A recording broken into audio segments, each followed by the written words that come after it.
Welcome to the Outer Realm with Michelle DeRoche and Amelia Pisano.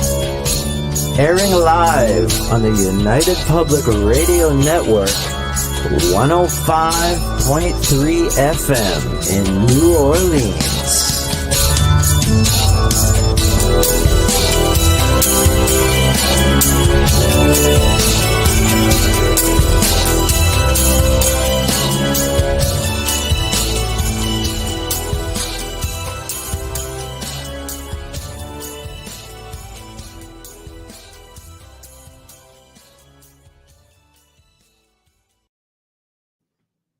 Hello, hello, hello. Happy winter solstice to everyone out there.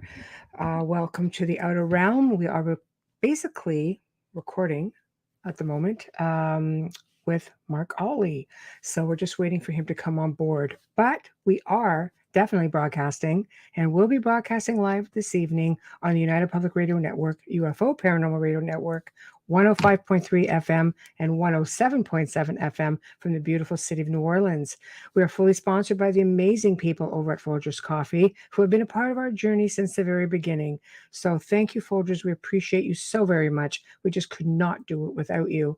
Also, big thank you to Justin Snicker, Dr. Snick, the sonic surgeon, for his contribution of his time, his voice, his music for our intro and our outro.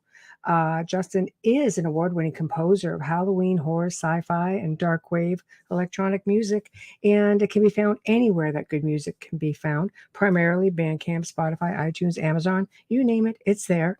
Also, big thank you for our artwork behind the Outer Realm is Steve McGinnis.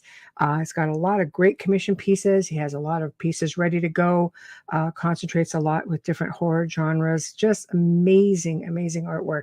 Check him out on Instagram and on Facebook. Again, Steve McGinnis, thank you. So tonight, we are welcoming Mark Olly. He's been on the show before, and he will be on the show several more times because he is a wealth of information. Tonight, we are discussing mysteries of the Bible, Da Vinci, all kinds of stuff. It always goes in many different directions and always comes back just to more amazing stuff. So we hope you enjoy the show. Please check it out when it airs this evening. So without further ado, let's welcome Mike Olly to the show. Hello. Hopefully everything's working at the moment. It's great. You should be an old pro at it by now. Get right in here.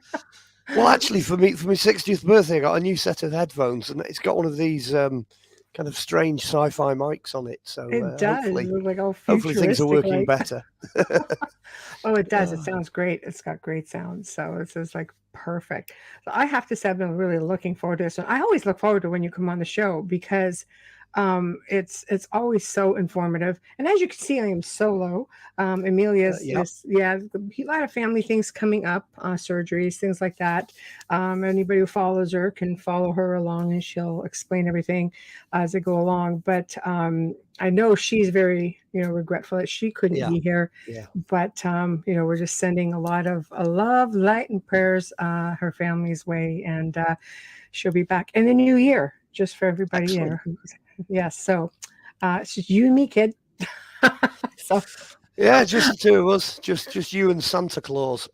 I know. Yeah, you just wanted to bring me back to see how much longer it had grown. I was going to say, like, are you moonlighting over there, or what's next? Well, I was thinking of joining ZZ Top as a replacement drummer, because it's got that kind of look to it, but. No, it's who knows? Let's see how long it'll last. Well, it's that time of year. I can rent a red suit, you see, and earn some extra. That's what I was going to say. Are you moonlighting? Yeah, exactly. A little different, or exactly. I love it. Well, hey, it's the winter solstice, so it's one of the nights of the year. It's going to keep you nice and warm. So I mean, you're in the UK, so you're already slowly getting into that. Yeah, we're freezing to death. Yeah. It's. I love it. Shortest day of the year, and the last week that we've had, there was parts of the UK that registered -26 and -30. We only went down to -8 here, but that was bad enough. That's still a lot. That's a lot. It's cold. I know that I grew up north with temperatures exactly like that. and I can do without it. Yeah, so can we. Yeah, I'm good. So anyway, Oh dear. but well, again, officially welcome. Thank you. Today we're talking mysteries of the Bible, Leonardo da Vinci, and I Yeah. know we always end up going in like so many different directions. It's just, but I love that about us when we Yeah. get going. So, where do you want to start with this? Because there's just so much information, and I know you've done this like probably 1,000 times before. So I'm just going to let you Whoa. take. Well, what I'm doing is No pressure. I'm pushing two lots of information together essentially, because you've got Yes. one block of information which is the Knights Templar, which I do quite a lot of talks on, and there's at least two kind of blocks of information going that way, but Right. that feeds directly then into the Da Right. Vinci Code, because the Da Vinci Code is all that sort of stuff. So it Right. just seemed to make sense to push the two together. But then Yes. also you can't attack those two subjects without having the biblical background to that. You Yes. need some of the basis, for which all that was taking place and what was happening. So I don't know. I suppose we could jump in with when did the Templars start? Yeah, Do you want a bit of I love background? the topic is near and dear to me, of course. It's a Yes. lineage thing. So, but Yeah, me too. it'll be easy for me to keep up because I am quite versed in it. So I'm anxious to get all that out. So, Okay, well, I'll let we'll right where we'll jump in. We'll jump in at the First Crusade. That's probably the best place to start. Perfect. All these fabulous orders of knights, all heading for Jerusalem. On the First Crusade, they're Right. there in the 1090s. They're there for a lot of the 1090s, and they're all falling over each other. And the first order that you need to pay any attention to, surprise, surprise, already coming in left field, are the Knights Hospitaller, because the Knights Hospitaller come first. Yes. And they basically pack up as knights. They decide they're not going to bother, and they're just going to look after all the people who are injured, because you've got all these Viking mercenaries and noble knights, all these people lying around the place moaning and groaning. So they're tending to them, and they're dealing with them in the hospital which was founded by the merchants of Amalfi.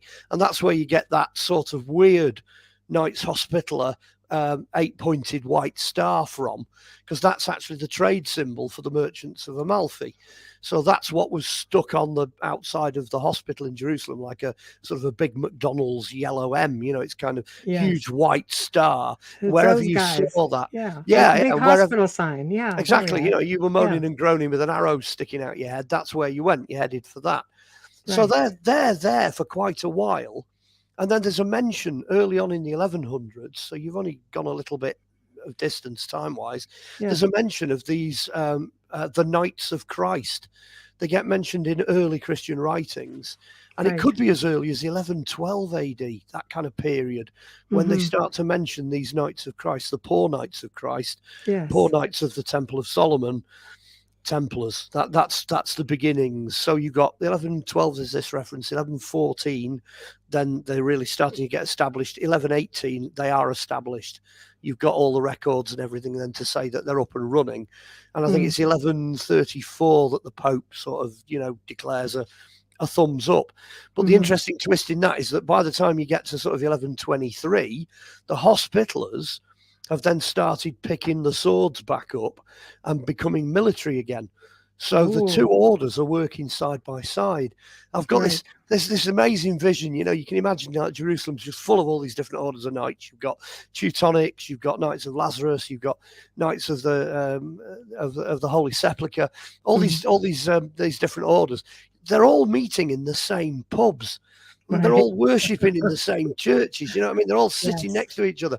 You can imagine the Hospitallers being sat there, chatting away to Hugh de Payens, who founded the Order of Templars, and they're nattering away. Yes. You can imagine it, the Hospitallers saying, you want to get into this? You want to give this a go? Set yourself up as an order. It's a really good thing. You can have property, you can have donations, et cetera, et cetera. And you can see Hugh thinking, well, yeah, actually, that's a pretty damn good idea. But this is where it gets interesting. There's only 9 Templars at the beginning. And they're so poor that they've only got one horse between two of them, which is where you get that, two of them sat on one horse, you get that seal from. By the time you get into sort of the 1130s and the Pope's given them the thumbs up, there's still only 9 of them. And they've still only got one horse between two of them. So you're thinking, well, hang on a minute, they've been there 40 or 50 years. how are they going to protect pilgrims, which is what they're supposed to do, that are traveling between Jaffa and Jerusalem? How are they going to protect pilgrims against tens of thousands of Muslim armies? How are they going to do it? The armies of Islam are vast. So how are these 9 guys and a few volunteers and helpers and the rest of it, who incidentally are monks anyway, how are they going to achieve this? Excuse me. This is where we get the whole idea that they were there for some other reason. You know, they're not just there to protect pilgrims. Excuse me a sec. No, that's okay. I'm right with you there. Gosh, you've got to oil the wheels. I've got to say to folks, by the way, if you're listening, I've got a stinking cold. Hang on. So if I break up, please excuse me. Of course. Yeah. So anyway, basically, this is where the story comes from as to, you know, what the hell were they doing it's there? interesting to me because you're looking at nobles too, who basically gave up wealth, to come to be part of like this order. Well, and yet they have like one horse. I'm thinking, where'd all the money go already? Well, I mean, a horse back then is like the sort of price of a Porsche 911. So, you know, they're not cheap. You know, a suit of armour is like, well, a sword is 3 years' wages for a peasant. So goodness only knows what the armour and stuff was. I mean, I think Hugh is actually an ancestor of King Henry II. I think he's quite a noble guy. You know what I mean? He's high up. He is. He's got quite a lineage. Loads of money. But I think the best answer is that they end up in the stables, the Solomon stables, which is on the side of where the Al-Aqsa Mosque is, because that's already there. That was built in the 600s. So they assume that was sat where the temple was. So the stables, Solomon stables, that's where they end up. And so they're within easy spitting distance, if you like, of the temple. I think that they basically started tunneling. They start tunneling towards where they think the temple was. And somewhere along the line, somewhere in that 50-year period, I think they actually break through into the underworld, if you like, that was below the Temple of Jerusalem. And they find something. I'm not saying it's the Ark of the Covenant. I'm not saying it's, you know, billions of dollars worth of gold. It's nothing like that, but it's something. It's something. Yeah. If I was a betting man, if somebody came along and said, what was it? I would say scrolls. I'd say that they've hit something in that temple basement that then gets packaged up, shipped back to Rome, and it's in the Vatican Library. That's my slant on that. Which again, now, I mean, you know, we're into Da Vinci Code territory now. That's kind of where that ends up. I think that's where that trackway leads you. So scrolls basically to me says knowledge. Maybe sacred knowledge, maybe rich men. Rich men don't give up their wealth, as Freddie Silva says, to go treasure hunting. Well, no, but like when you're talking about Hugh de Payen, for example, not everybody, like, you know. No, but the tunnel's still there. I mean, if you push the guides a bit who show you around, they'll show you where the Templar tunnel is. So clearly it goes somewhere, and something came out at the end of it. So they've got all these, you know, scrolls and whatnot, and they just basically cash them in. So I'm sure at that point, you know, the Vatican was like, yeah, we like this idea. Keep going, fellas. You know, see what else you can find. Right. And that gives birth then to the whole idea of knights questing. So when you get then into the Arthurian legends, you look at Parsifal. Parsifal then says the people who are the guardians of the Grail are Templars. You know, that's in the original von Eschenbach Parsifal. So that's where that whole thing comes from. Can I just back up 1 minute just for people who are going 100 miles an hour now? Okay, we're back. Because when you say that everything was shipped to Rome, now it sits in the Vatican Library. So basically, that's what I think it is. Yeah. Right. So it was very established already, even in that time, being the church. Yes. For those who aren't familiar with their biblical history. Well, yeah, this is where your biblical history comes in. What you're doing really is you're looking at a situation that comes into being as a result of, if you can imagine sort of the Old Testament, so let's say that's part 1, that doesn't actually officially come to an end until you've got Jesus. So that brings you quite neatly past 0 into our time period. Right. Hypothetically, he dies around 32, 34, 36 AD. So there you go, boom. That is the end of the Old Testament. Right. Then the Romans decide to come in and start doing some serious ass kicking down in Jerusalem, because the Jews are revolting, Yeah. etc. You're into Monty Chaos Python territory everywhere. here. Yeah. Chaos everywhere. Yeah.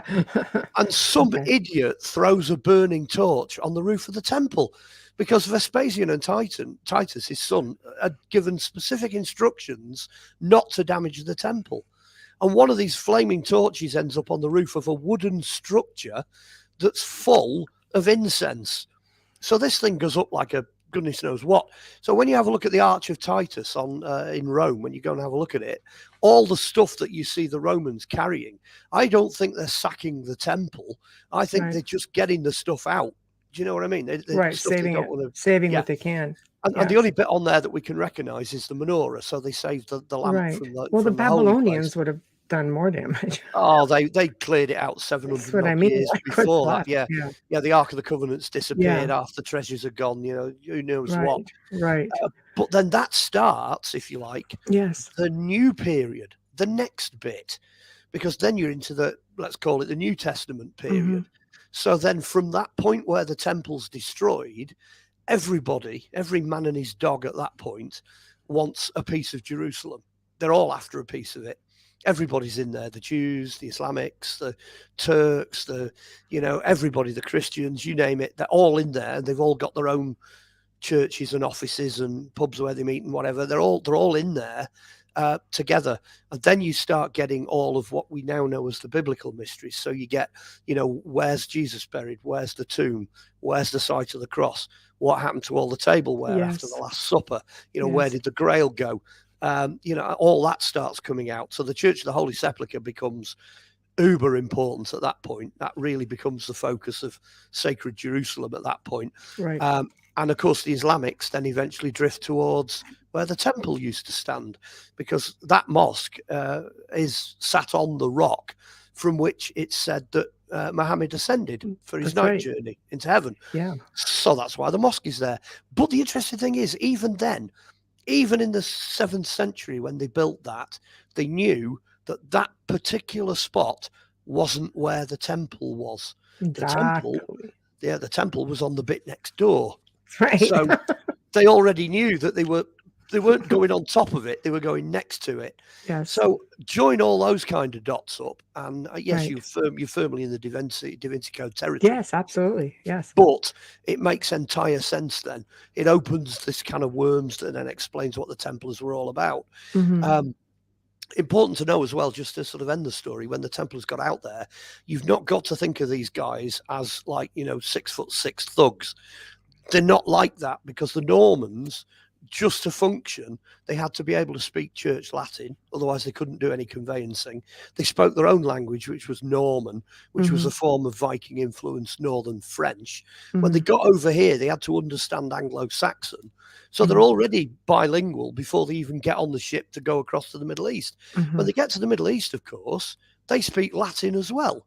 Right. So all the Sufis, the Islamics, everybody, they speak Arabic and their languages plus Latin. That's the crossover. So they start to communicate, and in time, this is where it gets important for the Templars and for people into mysteries. In time, the information exchange is so great that the Knights Templar finish up not being European Catholic Christians anymore. What they end up becoming, 2/3 of them convert to Islam, and the third. Saw that coming. Certainly not me. Okay, well, do you know there's this accusation where they say, the Templars worship Baphomet? Yeah, there's this weird god that they've come up with horns and wings and goat's face and boobs. Which really it's an old pagan god, actually. It's not. It's a mistranslation. Somebody in the 1800s mistranslated a document that says, and the Templars worship, and when you read the word, when you translate it correctly, it says Muhammad. Now, it was easier to say in 250 years ago, when they realized it was a mistranslation.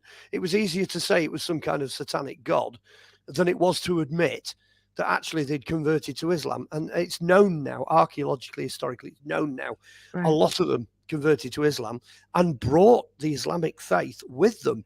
They actually came across here to the UK. They brought the architects to build Gothic architecture and things like that. Even the Vikings, a lot of them had converted to Islam. So for that period, it's nothing new. It's not unusual.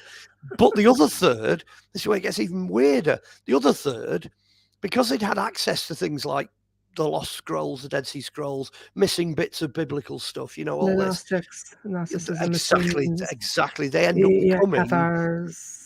They end up becoming Gnostic Christians. Right. So again, the Templars are not at the end what they were at the beginning. So in the 1100s, fine, they're all good so Catholic they Christians. Got knowledge and they evolved with that knowledge. Essentially, is what you're saying. Yeah, they ran with it. By the 1300s, they do not look like the same order with the same belief system as they had at the beginning. So much so, in fact, and this is just as a kind of an oh, by the way, the accusations that they leveled at the Templars, which they used at the Templar trial in the 1300s, are word for word the same ones that they used with the witches in the 1650s. So the witch accusations, the witch trials were based on the documents that they invented, that they used to get rid of the Templars. So it's beginning to tell you now all you need to know about that particular avenue, where that ended up taking them. Right.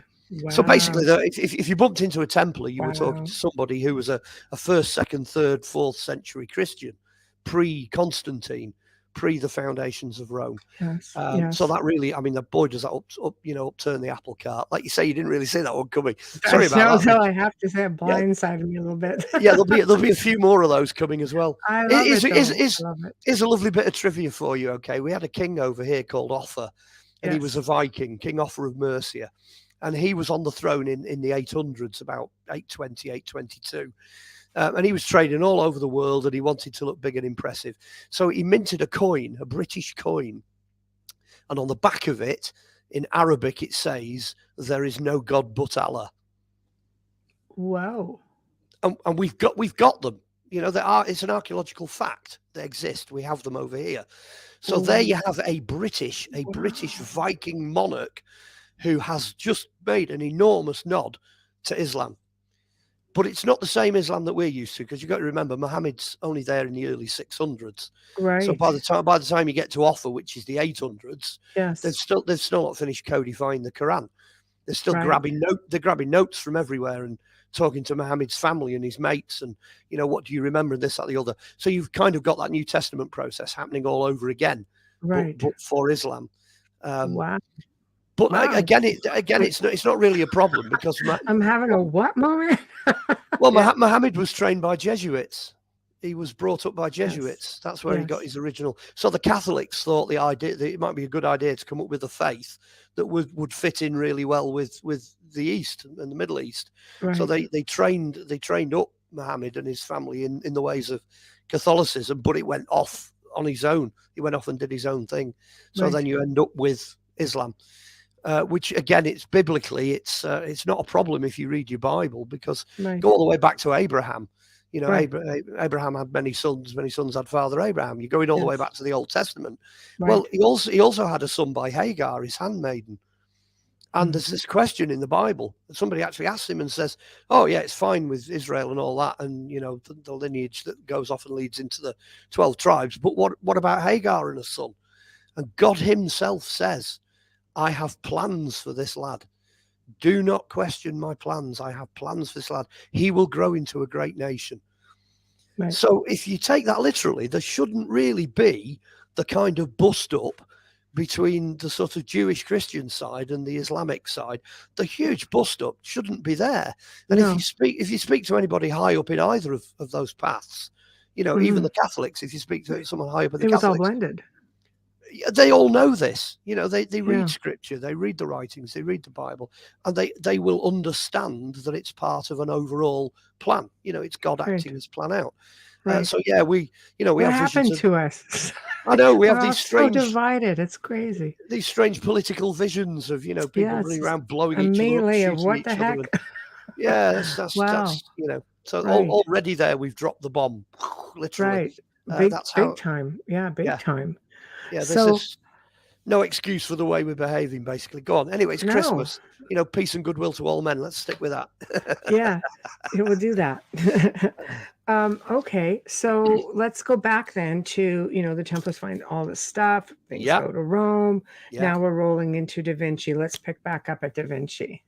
Because Da Vinci Okay. himself is like really fascinating, like in Okay, many ways. There's a you've lot of not- things you've- about Da Vinci people don't know. Yeah, you've not gone too far ahead there, actually, because Leonardo, everybody looks at what Leonardo was doing, and they Right. look at him and they think, wow, he's some kind of Elon Musk character, he's some amazing savant and he's so intelligent. And, There's a reason for some of that, though. I mean, to be honest with you, I think they've got 18 and a half of his notebooks, I think, have survived, Right. but it's known that he had at least 36. Okay, so where are the other ones hiding? We have to ask ourselves. What people don't realize is that he went on a hike and disappeared for 2 weeks in a cave. And also came back. He had access. He had access to all the stuff that was left at the end of the Templar era. Yes. So the Templars come to an end in 1314, but of course in this country they don't come to an end until 1334. Yeah. They all scatter all over the world. They do this, that, and the other. Everyone's like, "Oh, what happened to the money? What happened to all the relics?" Well, what happened to all the libraries? What happened to all the written material? And the information. A lot of that filtered into the access that Da Vinci had in the 1400s, because you're only looking, 100 years later for Da Vinci. He had all that material accessible in places like Florence, Vienna, Rome. It's all being pulled into the main creative centers of the civilized world. So you feel it was dispersed and then eventually started making its way. Well, it gets, the Templars collected it. Yes. But it doesn't find a home. It doesn't really get deposited anywhere until the generations immediately after the Templars, because they had no reason to put it anywhere. They just kept it in their own, preceptories. You don't think that they went like overseas with it or different parts of the world? Some of it did. But you've got to remember, if you imagine the medieval world, all of it is covered by the Templars. Yes. And probably a third of it is owned by the Templars. Right. They also basically own the biggest navy the world has ever seen, and the world's first standing army, and the traveller's check. So they're making a fortune. Every time anybody in the order dies, all their stuff goes to the order. So by the time you're at the beginning of the 1300s, they are a global empire. Right. They're absolutely enormous. So the idea that, picking a library up and shifting it off to somewhere, that's easy for them. That's nothing difficult. Right. So Leonardo gets his hands on some of this amazing knowledge. And off we go. Leonardo's, he's developing it. He's doing things with it. I wrote a book recently, Crystal Skulls and Human Heads, and I had a look at just one of Leonardo's pictures. And it was the Salvator Mundi, which is the new one that's just been confirmed. And there we have Jesus, giving the blessing sign of God on planet Earth, and representing Earth. He's holding what initially looks like a crystal ball, but when you actually look at it, it's not. It's an empty glass ball. And what he's saying is that's all of creation contained inside a ball of silica, because basically, as we've done, I think we might have covered crystal skulls in a previous one, because everything, literally everything, contains silica. It's quartz silica, and the planet Earth itself has a quartz core. Yes. And then you start thinking, how in tarnation did he possibly know that? Yes. When he painted that picture in whatever it was, 1530 something, 1536, how on earth did he know that? That's the tip of the iceberg. That's just the few bits of ancient lost knowledge that, various crusades, various, interactions between the East and West. That's what had happened in the Renaissance. That's what was brought together. That was all of this information now coming together, taking root, boom, and it's flourishing. It's absolutely flourishing. So Leonardo, actually, I'm not trying to put him down. He's a great guy. I've got to tell you another story in a minute. He's a fantastic guy, and he's just making the best of all of that information, but he's still doing a really good job. He's superhuman. I've got to tell you this. In his notebooks, there are 88 drawings. Okay, you're going to find this amusing. There are 88 drawings of people that he met while he was on his travels. Okay. And the experts have gone through his notebooks. They've looked at all these different people. They've gone, oh, yeah, that's a Borgia, and this is, somebody else, and that's a pope, and that's, that's his assistant. And 87 of those pictures they've identified, okay? But the one that they've not been able to identify is an exact illustration of me. Oh, yeah. Yeah, as I look now. So Really? everybody's listening, go and have a look. Go and find it. Is it you, really? Yeah, you will find it. You will find a perfect illustration, even down to the beard. Everything. I love it. Exactly how, as I look now. I've got odd eyes. Yeah. It's just like an ancient philosopher or the ancient St. Nicholas. Well, the bizarre part of it, and it No, is I know. really I'm just playing with you. I know it's actually really fascinating. Genetically, my family comes from northern Italy. If you go back about a couple of thousand years, that's where we were. We were in Etruria, where the Etruscans are. So it's equally possible that one of my ancestors was, gadding about Italy about the same time as Leonardo. So we might even be related to Amelia. I think on our mom's side of the family was the Borgias. Yeah. So who knows? But it's listening. It's just funny, isn't it? It's just funny. But it's always good to keep. It's always good to keep things edgy and keep things current. So there's one for people to go and look out for. If anybody wants to message me, by the way, I've got a copy of that picture, so I can just email it to folks. I'd love to see it. Oh, why did we just lose that? It's just hilariously funny. There we go. So I like you say, every so often we just seem to go careering off the rails, and who knows where we're going to go. I think, I'm not a believer of coincidences. I am a believer, however, in synchronicities. And when you say there's this photo of me, and ancestry, that sort of thing, it's just like, and you happen to be in that research. It's just like the universe has its way of just making you informed of what you're supposed to know. Well, you imagine my reaction when I'm thumbing through one of these, monograms, reproductions of one of his notebooks, and I'm like, hang on a minute, he looks familiar. Exactly. Wait a minute. Who's this guy? Yeah. That's a moment in history. It sure was. Yeah, I love it. I love it. So Da Vinci. Yeah, back to Da Vinci again. He in a way, he was standing on the shoulders of giants, because obviously you've got the 1100s, the 1200s, the 1300s, the 1400s, all of that, which is 13 or so crusades covering all of those years, and he's coming in as part of the Renaissance, the Enlightenment that's been generated from all of that. But what a guy! What an amazing guy! Hats off to Dan Brown as well for making Da Vinci popular again. Well, absolutely, and of course, we've got Henry Lincoln with Holy Blood, Holy Grail. Right. It's an interesting mix. It's definitely an interesting mix. I'm going to say with the Da Vinci Code. Yeah. I think it was Bagent and Lee had written something like the Holy Blood and the Holy Grail was their book. Yeah. And then the Da Vinci Code came out. So Bagent and Lee just took odds at this. Henry Lincoln was involved with Bagent as well. Yeah. And they took odds at the book, and they basically took Dan Brown to court and said, "You've stolen all our material. It was you're pretty rat." bad. You know what I mean? Yeah. So Dan Brown's like, "No, I haven't. And I've not stolen it." So anyway, it went before the judge. There's the judge, and he sat there. And what you got to remember now, this is where it gets really, really funny. You've got one lot of Freemasons suing another Freemason in front of a Freemason.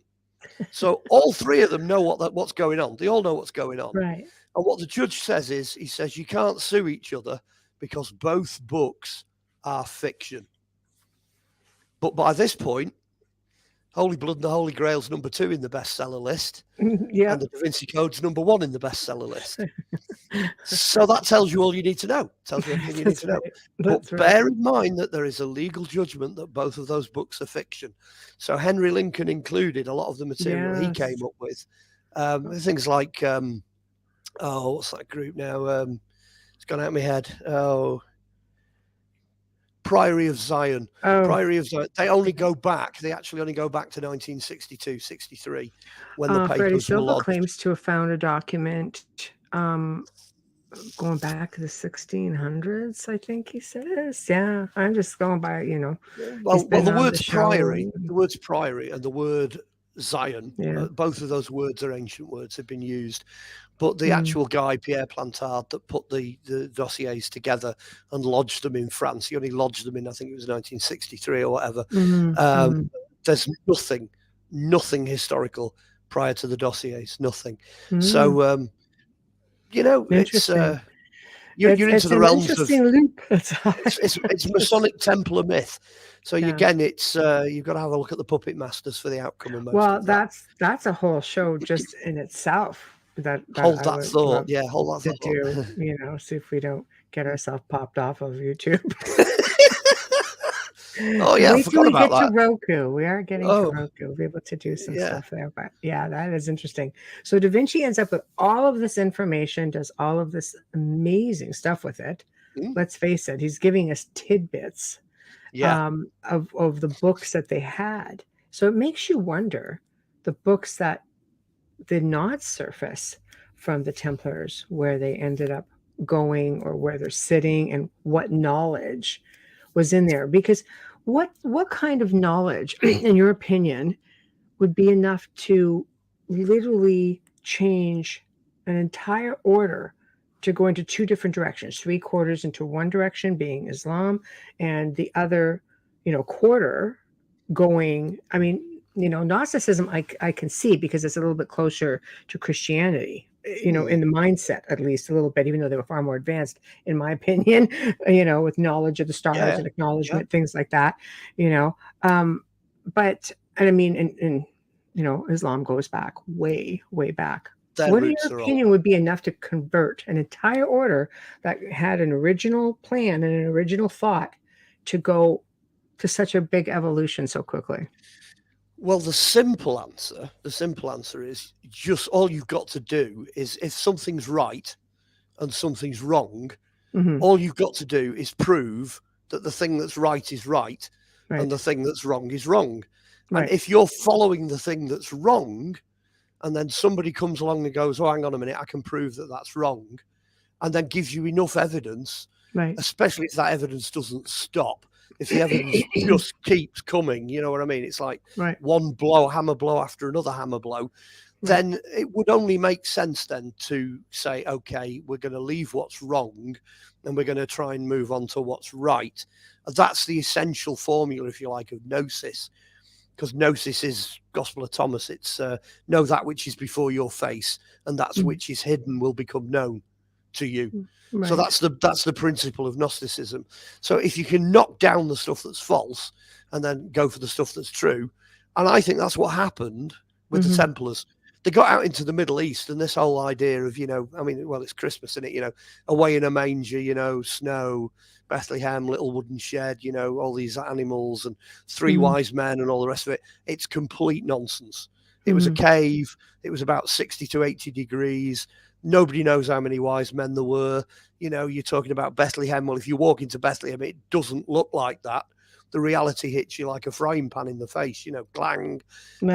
So as soon as these guys get out there and realize what it's really like when the rubber hits the road, and start to meet the people that actually live there and start putting everything into cultural context, it totally changes everything.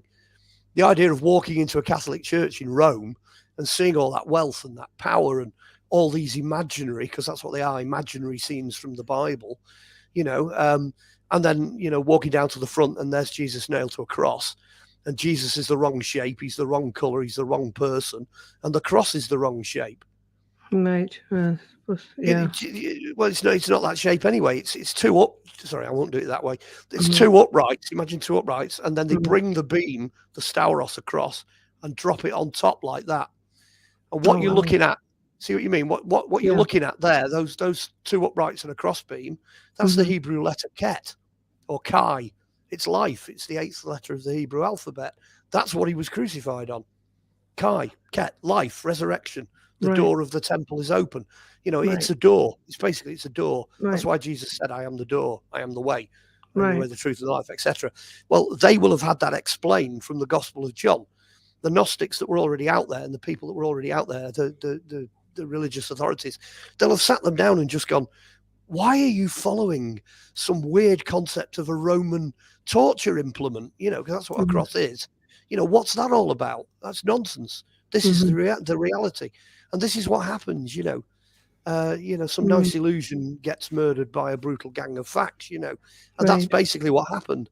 So they then start to change. They begin to convert. Islam's got better medicine. It's got better architecture. It's got better weapons, far better weapons, Mm-hmm. better in social structure. It's got so many good things going for it at that time, Mm-hmm. because it was reaching a peak. When we were coming up to 1000 AD, it was reaching a peak. Mm-hmm. Saladin was just such an amazing bloke when Richard the Lionheart was out there. That Mm-hmm. kind of that tension, that relationship, it just demonstrated how brutal the West was compared to how civilized they already were out there. Yes. Yes. It's the same Yes. today. We have these culture clashes Mm-hmm. going on all the time. Things are very seldom how we imagine that they are. Well, So what yeah. doesn't help is, media, Yeah. misconceptions. Yeah. And I think we become, as a society, as a culture, as a human race, we say I'm an earthling. I'm not this, I'm not that, I'm a Yeah. member of humanity. But I think the mindset is really the biggest opponent Yeah. to us Yeah. as individuals, because we are raised certain ways, Yeah. we are taught certain things, Yeah. but we don't start out that way. We start off as these innocent little people with broad minds, very gifted, being able to see, probably, telepathic, some for sure. Exactly. It's exactly the same in the medieval period. It's just the same. Yeah, The exactly. medieval European social structure was so different from the Middle Eastern social structure. It's like, you go to somewhere like, Iceland or Antarctica or Greenland, and you walk up to an Inuit, an Eskimo, and you go, "Oh, I tell you what, I really fancy an orange." And he'll just look at you and he'll just go, "What the hell's an orange? I've got the foggiest idea what an orange is." He's never seen an orange in his life. Right. In fact, you might have trouble even convincing him that such a thing exists, because he's got no idea what a hot climate is, no idea what an orange tree looks like, doesn't even know what the color orange is, let alone what the fruit looks like, And that's what was happening. By the time you think, oh, hang on a minute, that means most of the people on planet Earth have what's called monocultural myopia, and that is they are only programmed solely, entirely for the time and place that they're in. And that is a huge hurdle to get over. That is a monstrous hurdle to get over, because whether you like it or not, you are conditioned by where you are. You can't escape it. And the same thing's also true of the other culture. So, the guys in the other culture have got the same problem as well. I went to North Africa, and I'm typical, Englishman in a Bermuda shirt and Bermuda shorts and flip flops, and I'm wandering around like North Africa, and I bumped into a Bedouin, and there he is, blue from head to foot with the turban all wrapped up and all that. Fortunately, he could speak English. I couldn't speak Bedouin. I didn't stand a chance. But we sat down over a cup of mint tea in a souk in Marrakesh and chatted away, and just discovered that actually it's all cultural. All of the differences, everything that made us so different wasn't actually so different. We're biologically attuned to fit into the environment we're in. Well, you can imagine what would happen if you got hold of a medieval nobleman, some dude with a castle down in, Derbyshire or whatever, just down the road from here. He's got this socking great big castle and a pile of Saxon servants, and it's bleak and it's cold and it's rains most of the year. Yes. And he gets on a ship, and then 3 years later he gets off the ship and he's in a desert. That his head must have just exploded. It's like, boom, I didn't even know this place existed. Well, it's culture shock. It's like sending a man to the moon, which I don't think we did, but that's another story altogether. That's another show, man. I can go for a while. Yeah. So no, we won't even go there. I just thought I was poking the tiger there. Poke the tiger. I know. Yeah. Which actually, it's not that far out, because we were talking about the glass. The glass ball. Yes. In Salvatore Mundi. Yes. The glass ball, the actual ball, that's the outer Van Allen belt. So somehow everything inside that ball, that's God's creation. That's what God made. That's planet Earth. It's sealed in. Do you know what I mean? That's it. It's a sealed environment. The idea of us going out, getting out past the glass, Da Vinci must be laughing in his grave, because he's like, no, you're not going to be able to do that. It's impossible. And he must have known that when he painted the painting. You know what I mean?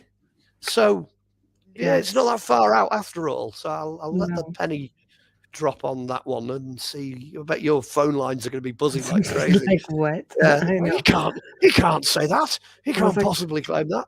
I know. There, a lot of people have their theories, flat Earth and such. Just There's a lot of it out there. I mean, I'm going to be it. terrible. I'm going to be awful. I'm sticking to my guns. I don't think mine's a theory. I mean, the Germans came out recently and said if we throw any more rubbish up there, we won't be able to get anything through it, not even satellites, because there's that much debris whizzing around the Earth now. Yes. You'd be like throwing a tin can through 1,000 shotgun blasts. You're not going to be able to get anything out there. And the scientists are saying this now. It's just not possible. Wow. Can't do it. Wow, that's crazy. So, yeah. What Like I say, doing? if you want to do a night on moon landings, and did we get to Mars? We'll do that another day. We can do that one too. Oh, we like those kind of shows. Our listeners do as well. So, get me in on that one. I'd love that. I've not done one of those yet. Do it. So, yeah, it's a deal. All right. It's a deal. I like it. Okay, so now we've got, Da Vinci, all this knowledge we're getting into. I mean, he's going to be putting some things out there. Things are going to start unfolding. We're going to slowly work our way over to mysteries of the Bible, which there are many. There are indeed many.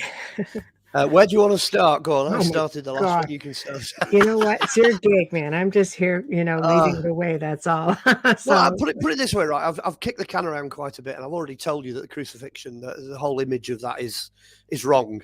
Do you know what I mean? It's complete nonsense. At the end of the day, I mean, being an archaeologist and knowing the part that the threshold plays in prehistory.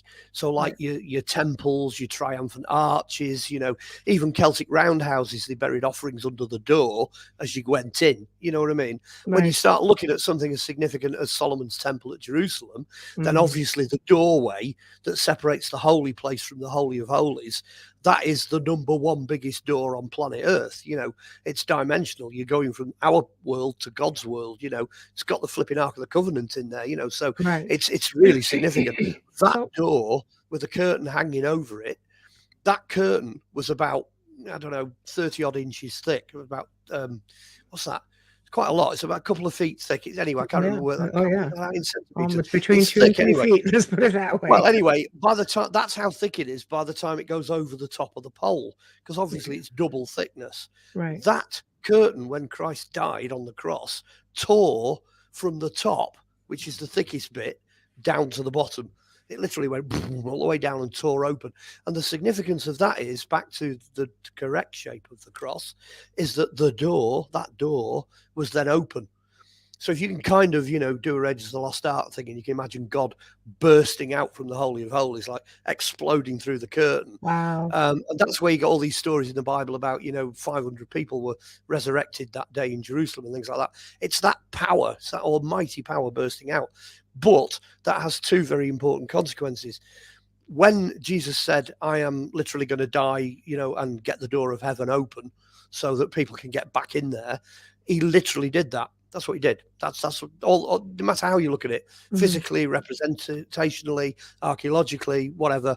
No argument with that at all. The door is now blown wide open. Do you know what I mean? Right. So something happened.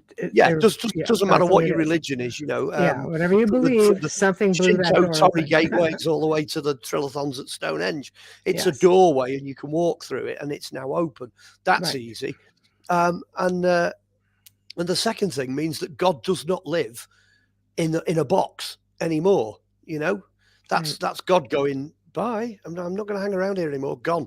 Now, that, again, back to the subject in hand, that must have popped the Templars' heads, because, Catholicism tends to lean very heavily. In fact, all churches lean very heavily to the sense of place.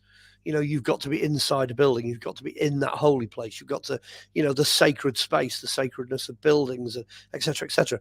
Yes, that does exist as far as we're concerned. Yes, of course it exists. But it then takes a lower priority, because you don't have to go to St. Peter's in Rome to meet God. You don't have to go to the temple in Jerusalem to meet God, because at the end of the day, he's out everywhere, or it more correctly is out. God is out everywhere, absolutely everywhere. So Right. I'd had a conversation with somebody yesterday about this. You could literally argue, even from a scientific point of view, molecules, light, microscopy. I nearly said that. Microscopic. Go down to the finest detail. Go down to the atoms, the molecules, everything. Mm-hmm. All of it is God, Mm-hmm. because God's out. He's not. You can't point and go, oh, there's God, that's God, or that Right. statue is, or that building is, or no matter how you look at it. But it's all within us as well. Well, this is the other thing as well, because God's now in all of that. That means all of that is now in God. You can reverse the formula. Yes. So you can say this is not really an excuse now for rejecting that whole thing. You don't have to go biblical, or you don't have to go, Templar military sovereign order and all that. You don't have to do that. You don't have to pick a religion or pick a path or pick a whatever, because everything's in God and God's in everything. You can't escape that anyway. The bottom line is, do you acknowledge that or don't you? That's the bottom line. Because at the end of the day, if everybody on planet Earth acknowledged that and was at least making the effort to do the right thing, instead of going down the avenue that takes you to the wrong thing, imagine what a better place the planet would be. And it really is that simple. The Bible's an amazing book. I mean, you can read it. It's got tons of stuff in it. It spans 5,000 years plus. It's an incredible book. But it was written to tell us that we were wrong. So it's a book of failures. It basically, all the sins and the laws and everything that's in it, it just proves how rubbish we are. That's the whole purpose of that book. Well, I mean, compared to, when you're getting into things like the Old Testament, again, like I haven't read either. Yeah. I've dabbled them, they talk about multiple gods in the Old Testament as opposed to singular. So whereas I think, I think in the New Testament, it's more about the Hebrew God, but to talk about multiple gods, even when you say like, you shall worship no other God before me, that's sort of like a hint. Yeah, what's kind of happening there is we've got a kind of a devolving. So you've got to. I always say to people, it depends what your perspective is. So we're back to monocultural myopia again. Right. It depends on your outlook, because if, for example, the book is talking about God's attitude to us, then God's attitude is, "Hi guys, there's only me. Right. That's it. Hi, it's just me. That's it." Right. But if we're looking the other way, we're looking towards God, what God is saying is, I'm a little bit too much for you guys. I'm too big for you to understand. Right. So what I'm going to do is I'm going to break myself down into little bits. Right. So in the Old Testament, you've got the God of love, you've got the God of justice, you've got the God of, all these different subdivisions. And that's to make it easier for us to try and get our heads around it. Because at the end of the day, that first commandment's a stinker. That number one that says you shall love the Lord thy God, and make no image thereof, with all your heart and soul and mind and all that. And you end up thinking, hang on a minute, that means I'm screwed. I've got no idea what I'm doing here. I've got no peg to hang my hat on. So it depends which way you're looking. Yeah, it's really tough. So it is a tough one. Because God is bigger than everything we can imagine that's bigger. Well, you have to think like the creator. Well, I can throw loads of clever words in. I can say omnipotent, omnipresent, omniscient, and all it means is, all knowing, all time, all of creation, all of existence, and at which point your head just goes, hang on a minute, these numbers are too big. I can't get a handle on this at all. Now, at some point, that probably also happened to the Templars. At some point, I'm convinced it happened to Da Vinci. They must have all got to the point where they hit the wall with it. And anybody that follows Judaism or reads the Bible or truly follows Christianity, you are going to hit the wall with it. You're going to end up thinking, hang on a minute, this is bigger than me. Well, you're gobsmacked, really, because I just can't deal with it, Well, exactly, because the transitions happen relatively fast. When Da Vinci disappeared for a couple of weeks, he came back supercharged with information. And that was fast, in the grand scheme of time. Let's face it, it's like a little, drop in the pail there. Yeah, well, loosely sticking to the biblical stuff. If you go New Testament, you've got the Apostle Paul. There's this bloke Saul, who thinks he's doing God a favor by killing all these crazy Christians, and all of a sudden he's walking down the road and bang. Do you know what I mean? He gets this vision, and basically Jesus grabs him by the ears and gives him a damn good rattling. He goes, "No, you're wrong. You've got totally the wrong idea. Yes, you're very sincere, but you're sincerely wrong. And this is the reason why." And all of a sudden, he then becomes Paul. You know, this disgruntled old rabbi that's ugly and short and apparently smelled, you know, so he's not a particularly wonderful character. He's not a great representation of Christian evangelism, but hey, he changed the world. Boy, did he change the world, you know, with what he wrote. But again, it's the same thing. It happens in an instant, you know, it's the penny drops. Right, you know. right. So, okay, let's get into more mysteries of the Bible. I've got a few. I've just thought of a belter. Hang on. No, let's do it. Let's do it. I like it. I like it. Informative. I'm just building up now because I've got to try and put this into English. That's okay. This is the one that's the real clincher. Okay. And it's worth looking at. If you started looking at Dan Brown's Bible code, not Dan Brown, Michael Drosnin. If you start looking at Michael Drosnin's Bible code, which is these two books that have come out, one's like Bible code, the other one's more Bible code, you've got this idea that you can convert all of the letters that make up the Bible into numbers. Well, that's easy enough. We can do that. Yeah, we get a concept of that. But those two books are basically Sudoku. It's the game Sudoku. What they're doing is they're just randomly stringing all of the letters out in order and then making things out of them. But that's not Hebrew numerology. That's not how you do it. What you do is you start looking at spacings and themes and grammatical considerations inside the Hebrew language. At that point, I'm going to start losing your listeners because they're going to start thinking, hang on a minute, I can do Sudoku, I can do crosswords, but I can't cope with, you know, Hebrew numismatics. I'm not going to be able to cope with this. Okay, cut to the chase. What the Hebrews did in the 1990s, what the Jews did was they got the Torah, the first 5 books of the Bible, in the original Hebrew minus the vowels, because there were no vowels in it. Right. And they thought, we're going to get clever here. We're going to pump this into a computer and we'll see what the computer can find. Because, of course, they had that in the 1990s. So, you know what I mean? They chucked it all in. 1993, they chucked it all in, or 92 or whatever. There's a newspaper article that I picked up on then in 94, 95. And basically the title at the top is Computer Proves the Existence of God. Well, because when they chucked the stuff into the computer, they were aware that there were codes there that use the period of the number 7. It's called septenary design. It was discovered by an agnostic Russian mathematician called Ivan Panin. I'm not doing bad because I'm doing this from memory. It was discovered by that. So they did the same, but with a computer. Anyway, they chucked all the information in. It's only 5 books, remember, and it's only Hebrew. Banged it in. 3.5 years later, it stopped throwing codes out. Okay. Which means that all the numbers, all of them, so from the Hebrew 1 right through to, I think it's Hebrew 27, all of those numbers, plus the multiples, so that's 10, 100, 1000, so on, all of them are codes, and they all work with all of Hebrew. So when they extended the research, it's not just the 5 books of the Bible, it's all of the Old Testament. And guess what? There are codes for Greek and for Aramaic. So you can do the same trick to the New Testament. Oh, and Latin as well. You can use the same kind of codes. The same thing happens to all 66 books of the Bible. And the kicker, this is the real kicker, is that when you look at it on the page, you've got to be able to read it. You've got to be able to understand the subject. It's got to be grammatically correct. So what you're doing is you're reading back a perfectly ordinary language.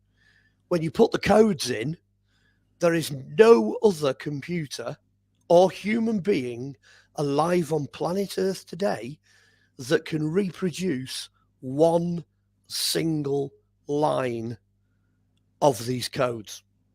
It cannot be done. Wow. So that basically means that the original scrolls, so if you go to the Dead Sea Scrolls, you get the scroll of Isaiah, you shove that into a computer, No living human being alive today could have written it. It's impossible. So in one foul swoop there, the people like Da Vinci and that, they always said the key to the world, the key to God, the key to everything is in mathematics. He was dead right. It's absolutely dead right. It's all about math. That's the kicker. So geometry. When people come along to me and they go, prove the existence of God, I just say, septenary design, go and have a look online. Off you go. Because Michael Drosnin's book, Michael Drosnin's book is the cover-up. That is a very poor attempt to try and backpedal and cover up what, the Jewish fraternity in particular, but certainly the academics know that book is amazing. Mm-hmm. It's great, if you're into the witchy stuff, it's the greatest book of shadows ever written. It's 5,000 years of human experience, but it's divine experience as well. It's the interaction between us and a being that is far superior to us. Even the alien fraternity, for example, they should appreciate that. There must be creatures, extraterrestrials, beings, whatever, bigger and better than us. Well, I have no doubt of that. I mean, some people will ask you. I get asked this question a lot, and I will occasionally ask it, to people who come on the show. People will often say, "Okay, we know there's God. We know, there's different levels as per different religious mindsets, but they want the answer to the Creator. Who is the Creator? Is the Creator also extraterrestrial? Is the Creator just the man outside the matrix? Like, this is something that people are now starting to, I find they're questioning it more. They have more questions about it, which tells me in a way that it's a form of evolution and awareness. So I'm glad that they're putting it out there, and I'm glad that they're bouncing ideas around about it. I totally agree. And the answer to all of those questions is yes. That's it. It just depends on your viewpoint. So that's just Mark Olly to everyone who's asking a question, just trying to mind ninja you all. Yes. The answer is yes. Yes, it's an alien. Yes, it's bigger than us. Yes, it's creative. Yes, it's, wherever you're at the end of the day. Had I had this interview, say, in the 1970s, let's say we're back in the 1970s, and I was doing this, you'd have Angry from Newcastle phoning you up going, well, you can't possibly say that, God's this and God's that and God's, and everyone was, that's what it is, But as you rightly say, since we've now entered a new millennium, there are people out there now who are their higher spirituality, higher intellectuality, they are more creative. They're, people are thinking. They're thinking on so much a bigger a scale than they were, say, 50 years ago. So whereas back then, in the 70s and 80s, you could be wrong. You could have completely blown it and got off down a blind alley, and who knows where you would have ended up. Nowadays, it's actually quite difficult to be wrong, because a lot of what people are saying is proving to be true. I mean, go all the way back to somebody like Nostradamus. There he is, sat in France in the 1400s, and somewhere in his prophecies, he decides to put, do you know what? When we get into the new millennium, they're going to make some amazing discoveries in the field of light. Okay, fast forward, you've got the CERN reactor, we're chucking molecules around, we're blowing light particles here, there, everywhere, this, that, and the other. There's possibly we could get out into space and break the Van Allen belt if we can get into light travel and faster than light travel. You'll dodge everything if you can go through something that's frozen, that's still. You can just go straight through the middle of it because you're traveling so quickly and you're traveling at different wavelengths. Tesla talked about wavelengths. Said that, if you can fluctuate in different wavelengths, you'll go off the ends of the visible scale, both ends. You'll end up in wavelengths that will enable you to do things that are unimaginable. We're past all of that. We're living in the society that now has that knowledge, and we know that that's where we're going. But somewhere beyond even that, that's where God is. Because all of the things I've just described are not only in God, but God is in them. So it's all encompassing. As soon as that breaks out, because boy, is that going to break out, that is going to cause a massive amount of connectivity. You're going to end up with people like Da Vinci walking down the street, chatting about all sorts of stuff day in, day out. And as a human race, we're going to move forward. We're going to make that enormous leap. I hope I see it in my lifetime. I hope the next 20 or 30 years we'll see it happen. But certainly by the end of the first century, of this new millennium, we're going to see a massive leap forward, enormous leap. I think it needs to happen. You know, I think we've been put in a pretty awkward position. It's created a lot of division. I'll leave it there. But I think something that can unify people is getting just common answer. I say a common answer because you make it sound very simplistic on some level, that if people just wake themselves up to it. But I mean, no, I mean, in the background, when you break it down, it's extensive. But realistically, like the one answer, like yes, like it's all of it. You just have to put your head there and realize that there's a collective consciousness. We're all one. We're all a part. He's a part of us. We're a part of him. He's a part of this. They're a part of that. Like, it really is not that complicated. No, because if you reverse it, let's say you change the word from yes to no. Yeah. Well, no is it's an end. You're stopping it, and you're not progressing any further. Right. So no is an ending. So what that then breeds is all the problems we've got. It breeds prejudice. People can't be bothered to look into things. People start to hate each other. Everybody's different, so they don't like that, etc., etc. If you go down the opposite to that and you go down yes, then in a sense, nothing is wrong, because what you're doing is you're taking that standpoint that is accepting. You're going, hang on a minute, I'm not just going to reject that. I'm going to consider that. And then you become all encompassing. You start pulling all of these bits that are scattered across time and space and society and the planet. You start pulling all these bits together.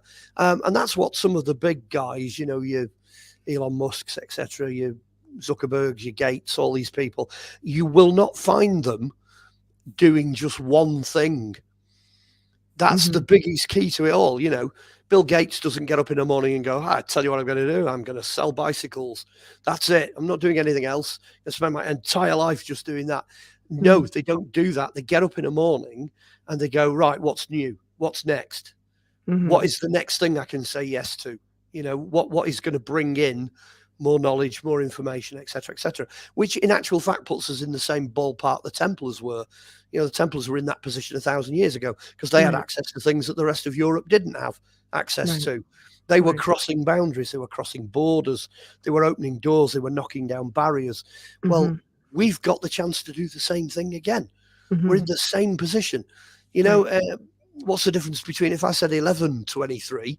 Well, 11:23, everybody's in Jerusalem, all talking to each other, you know, and it's the beginning of what later then becomes the Renaissance and all the rest of it. What are we doing in 2023? We should be in the same position now as we were back then. We should be making the same progress. At least we should be more advanced in all reality, and we're not. And it is doable. I mean, I make it sound really simple, and I'm quite sure that there are people out there of a grumpy nature who would pick a bus up, you know, just for the sake of picking a bus up, you know. People will say, you know, that different religions have killed people of other religions, and, you know, but what they're actually saying is no. That's what that is. That's just no. You know, speak to the hand. That's what they're saying, but that's wrong. You know, there has to come a point. Well, that's what keeps the division going. It does. It's very unfortunate. All of these, we'll go back to the Temple of Solomon for a moment. There's a lot of theories that involve the temple, where they believe, where we did go through this curtain, we talked about that door, dimensionally speaking, that everyday people could go into this temple, go through this doorway, and literally walk through a stargate, if you will, a power spot that could, you know, make you walk, you know, with the angels, so to speak, which I think was a metaphor of, you know, was it a jump off spot that could take us into another dimension?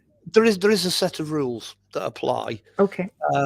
I mean, we look at it and we go, you know, this whole idea of being holy and not being holy.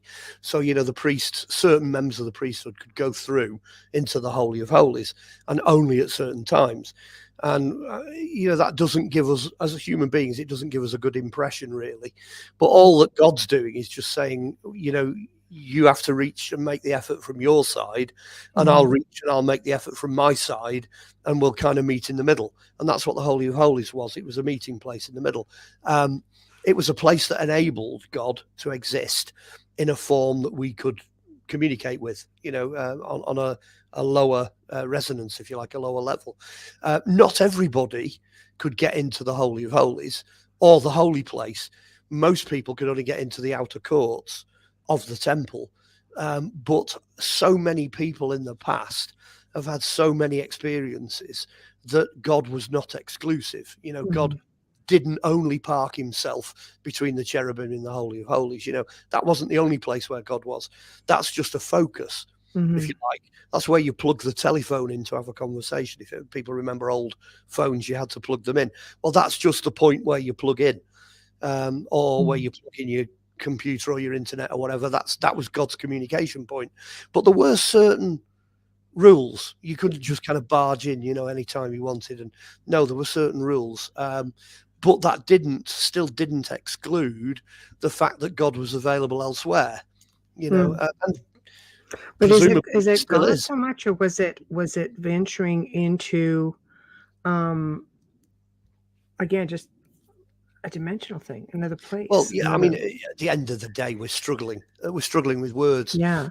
Well, because there's power spots all over the world, and the ancient believe that you could yeah, and again, we're struggling with the concept of God. I mean, that word G-O-D, it's something we've made up. We think of some old guy that looks a bit like me, sat on a fluffy cloud, floating through the heavens. It looks like the opening titles to Monty Python. It's not like that at all. I mean, YHWH is what he is in Hebrew. It is in Hebrew. And there's no fixed gender in the Old Testament either. So, at the end of the day, whatever God, Yahweh, YHWH is both, but at the same time is neither, because it is what it is, if you understand what I mean. Well, he's talking about the Old Testament. He also had a wife. So, I don't know. Well, I mean, it's all out there. I'm not just making this stuff up, man. I was going to say, in all fairness, there's a principle. God always sticks to the same principles. Yes. And, there's all these men have been running around for centuries going, hey, it's all about me, it's all about being manly and, manly procreation and all this kind of thing, dominant male and all that. It's nonsense, because nothing that God has ever done has he done without going through a woman. So if you read the Old Testament, wisdom is female. Right? The feminine it says worship. Wisdom's female, and all things, and it literally says that all things, everything was made through wisdom. Right. And then once you get your head around that, you think, well, hang on a minute, of course everything's made through. The earth's female, and we come from the earth. Human beings, they give birth through someone who's female. Right. By the time you start working through this, well, of course, female is important. That principle was established right at the beginning. Right. It's because God sat there and he's thinking, oh, what shall I do next? I'll tell you what, I'll make a planet. How am I going to make a planet? Well, I'm going to have to give birth to it. It's that simple, because that's how it's done. Literally, that's how it's done. So up here in whatever God's brain is, however it works, wisdom is female, and it's giving birth to everything.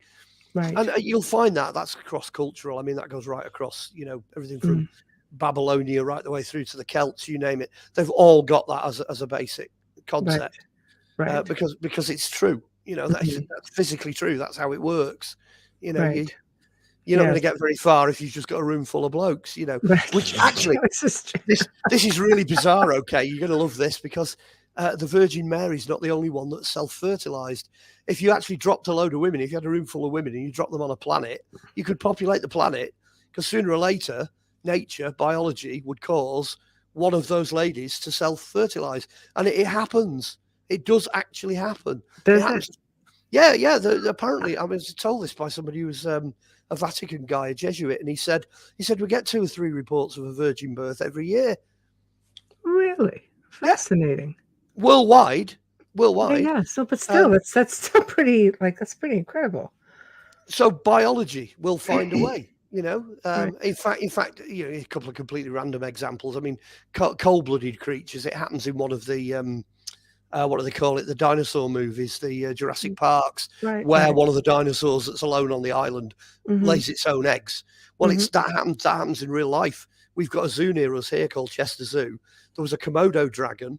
Female Komodo dragon gave birth to its own genetic twin. Crazy.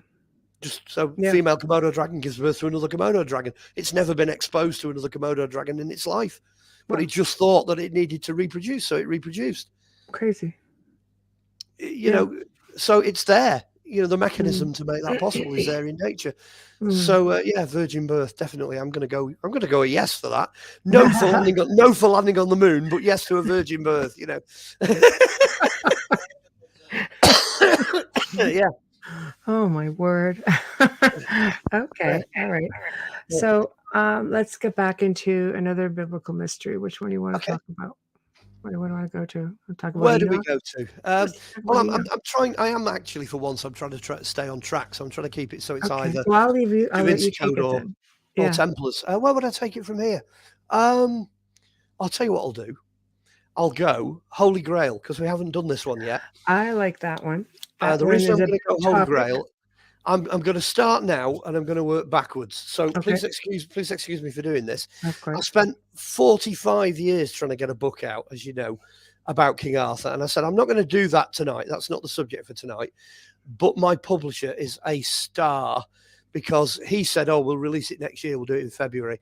And I said, "Well, you're going to miss out on all the Christmas sales." So he said, "Well, I'll tell you what I'll do. I'll put the paper versions of them, the hardback and the paperback. I will get them on Amazon before Christmas." I thought, oh, a bit of a tall order, this. He's never going to do it. He had them up. He had them ready to order on Amazon in November. I couldn't believe how fast. And here is.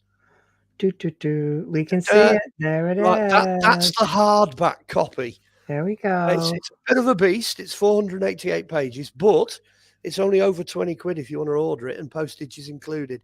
So there's the advert. I've got the advert. Now in here, this is where the link comes in. I actually look at Joseph of Arimathea and I look at the Holy Grail.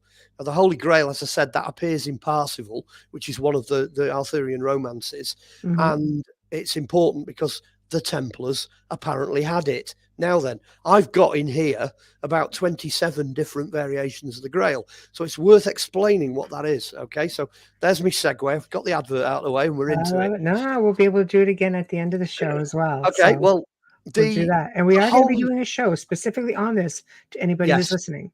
Yeah, we'll cover the whole of that book in the new year. So we're going to do it in March, actually. We're going to move things I was going to say the official release date is the 1st of February. So March is great. Absolutely fantastic. Okay. And by that point, you'll have the audio version. You'll have everything. It'll be out in full.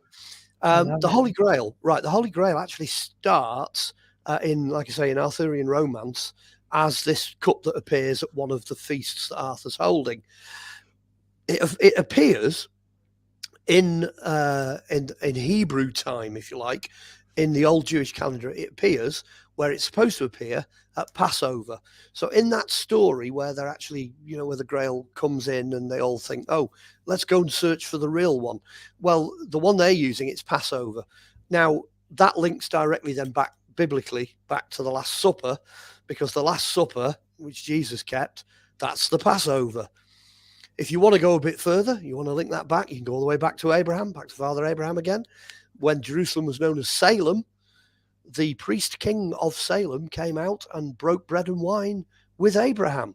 And that's where it starts. So that actually makes it almost prehistoric. Because back in that point in the Old Testament, these guys are still farmers and they're still living in tents. So you're looking at kind of 1,500 to 2,500 BC. That's where it begins, this bread and the wine thing. Once you've got that thread, you can then start hanging your different stories on it. So you've got the Arthurian tales. They then go back to their origins with the Templars. The Templars were keenly aware of what the Grail was. And the Grail at that point becomes a secret, because ordinary people, the ordinary man in the street, did not know what communion was. They didn't do the bread and the wine thing. The understanding of that and the keeping of that was kept by monks and people in holy orders. That's where it all went. The first translated readable version of the Bible hadn't even happened yet. So that's why these mysteries then become mysteries and they get brought into something like the Arthurian tales. But the Grail is the chalice from the bread and the wine. So your essential ingredients is the wine, the bread, and the chalice. Now then you start getting this grail, sangral. What is what is it? What is this sangral and sangreal? Yes. What is it? Well, it goes back to the root word graal, which is the same word as gruel, and it's a Viking word. So the San Graal is the, capital The, Grail. So if you're looking for the Sangral, then you're looking for the actual cup from the Last Supper. That's what you're looking for. If you take San off and you just call it a grail is actually a stone bowl in which they made porridge from grain and wine. So there's your essential ingredients. And that bowl was big enough, substantial enough then, to pass round the crew on a Viking ship, and it would keep them alive. Every day they would send round the Graal to keep them alive on their journey. So you can imagine the Vikings suddenly come into contact with Christianity, and they're like, oh, hang on a minute, something that's going to keep you alive, that's got bread and wine, and it comes in a bowl. It's a Graal. That's what it is. That's how they saw it. Right. So when it comes to the Normans, you've got the search for the Grail and this, that, and the other. Grail is actually Viking. It comes from that uncomfortable gap where nobody seems to know what's happening. But again, it goes back again. You keep ticking back to the days of Arthur. The grails that Arthur would have been looking for in 500 AD potentially were those grails, those cups, those bowls, those whatever, that had found their way to different locations as a result of the dispersion during the Roman period. So one of them came to this country with Joseph of Arimathea. He brought one. He brought a grail with him. And it's here somewhere. And Arthur went off and searched for it. Whether or not he found it depends on which legend you read, okay? So you can go back a bit further again. Go back to the days of Jesus and you're back to the Last Supper. Right. Again, same grail. And then you can go all the way back to Abraham. Same grail. It's the same thing. And that's what it is. It's communion. It's any bowl or any vessel that keeps a company of people who are spiritual followers of a certain way, any bowl that keeps them alive, that provides them sustenance. Once you know that, that means every church in medieval England had a grail, every single one of them, because they all had chalices, all of them. That's true. So you've just got to differentiate. Are you looking for the grail or are you just looking for a grail? Right. So that really confuses people. That's what's muddied the waters. It's a specific grail. And again, you have the interpretation, because some people tend to look at it as the blood of Christ. What would the blood of Christ be? Would be a child. Exactly. If you're following DaVinci. So we're going exactly. It's not the blood of Christ. It's not the womb of Mary. You know, it's not. That's not the Grail. You know, to some extent, it's not baptism either. Although you can sometimes you can stretch it that way, but it's not that either. No, it's specifically the Grail. What's interesting, the book came out, a Spanish book actually in 2016. Right. And what the guys had been doing, they'd been over in the Middle East going through the Islamic records. So this is what happens when you break down barriers. Okay, these guys are like, you know, we're going to go off. We're going to do medieval studies. We're going to look at the medieval records from Jerusalem that were kept by the Islamic army, by the Turks and the Muslims. So they're going through all these records, and this is going to blow you away. They find 2 shipping receipts, and one of the shipping receipts says, we took the Holy Grail from its safekeeping place in the chapel. We gave it to a couple of, they're referred to as Ruminis. The Ruminis are actually Norman knights. So we gave it to a couple of Norman knights, and we sent it as a gift to the King of Spain. So you're like, hang on a minute, that's unbelievable. And it's written down, it's in the Arabic. And on the way, just to make the point, on the way, Saladin got wind of it. So Saladin says, can you send me a piece of the Grail? Can you take me a little chip in off the edge of the Grail? Because my daughter's ill and I want it for healing. So not only have we got the shipping receipts, we've also got the letters off Saladin. We've got the reply. The piece went all the way to him. He liked it. It worked, so he kept it. So Saladin had a piece of a chipping off the cup. So anyway, the cup sails off. It arrives in Spain, and I think it's the chalice of San Isidora. I think that's the one that this is talking about. And lo and behold, it's got a chip out of the lip. And the second shipping receipt says it was a second Grail, which the Anglo-Saxons tell you there are 2 Grails when they went to Jerusalem. And that gets shipped to Spain as well. And the shipping receipt tells you that the King of Spain had that. That's another cup. Right. And they're both still there. It's in the book. You can get the book and read it. So you're thinking, okay, so the stone cup that Jesus had at the Last Supper, and probably another one as well, 2 of them, they know exactly where they went. Church of the Holy Sepulchre, then they got raided, then they ended up in this other chapel, then they went back to the Church of the Holy Sepulchre, then it went to the other chapel, and then these 2 Roumanies turn up, or 3 Roumanies, and it gets shipped off and goes to the King of Spain, and they've put all the pieces together. That would never have happened if they'd have not gone to the Arabic records, if they'd have not actually bothered to go and read the Islamic records. They would never have known that. The Stone Grail is in Spain, from the Last Supper. 2 of them. 2. Yeah, we're not sure which one's which. Right. We don't know. One of them is the Sangral, right? And the other one's just a Graal. But it's impossible to tell which is which. What was the vessel that took the blood of Christ from the cross? There's that vessel as well that they confuse. That's a bowl. That's different. Okay, so that's different. Okay.